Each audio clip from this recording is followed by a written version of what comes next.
Il y a une salade à laquelle probablement vous ne pensez pas vraiment et qui est pourtant un petit trésor nutritionnel. C'est le pourpier. On le considère généralement comme une mauvaise herbe. C'est en fait l'une des plus anciennes plantes potagères consommées depuis l'Antiquité. Et on connaît maintenant très bien sa composition chimique. Comme toutes les salades, le pourpier est très riche en eau, mais il a quelque chose de très particulier. C'est l'un des rares légumes à contenir une bonne dose d'oméga 3. Vous savez, ce sont ces graisses que l'on recommande de consommer pour être en bonne santé. Dans 100 g de pourpier, il y a 400 mg d'oméga 3. C'est 3 à 4 fois plus que ce qu'on trouve en général dans les salades. Le pourpier apporte aussi de la vitamine C et du bêta-carotène, deux composés chimiques essentiels qu'on a du mal à apporter en quantité optimale par l'alimentation. Et puis le pourpier est riche en potassium, près de 500 mg pour 100 g, c'est plus que la banane qui est pourtant elle-même réputée pour sa richesse en potassium. Une idée reçue circule, c'est le risque de consommer du pourpier quand on est sujet aux calculs rénaux. Alors c'est effectivement un aliment riche en oxalate, c'est une substance chimique que l'on retrouve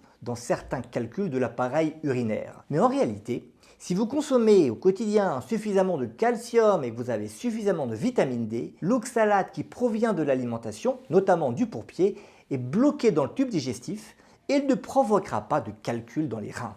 En clair, le pourpier aide à combler de façon totalement naturelle le manque d'apport en certains micronutriments et c'est bien plus recommandable que des compléments alimentaires. Mais que peut-on vraiment attendre du pourpier pour notre santé? Ce qui est sûr, c'est qu'il a historiquement une très bonne réputation. Un certain nombre de bienfaits lui ont été attribués depuis longtemps. Cela lui vaut l'appellation de salade de santé par Jean-Baptiste de la Quintinie.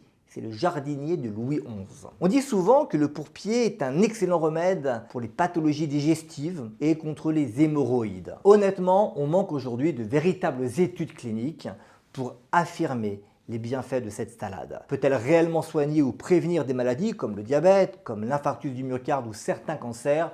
Je ne peux pas répondre de façon fiable à cette question. Mais ce qui est certain, c'est que le pourpier peut avantageusement trouver sa place dans vos menus à condition de bien le conserver au frais et de le manger dans les 2 jours après l'achat. On peut le manger cru, mais aussi cuit et là il se prépare comme des épinards ou des haricots verts. Vous allez trouver le pourpier entre mai et novembre. En bref, on a le temps d'en profiter une bonne moitié de l'année.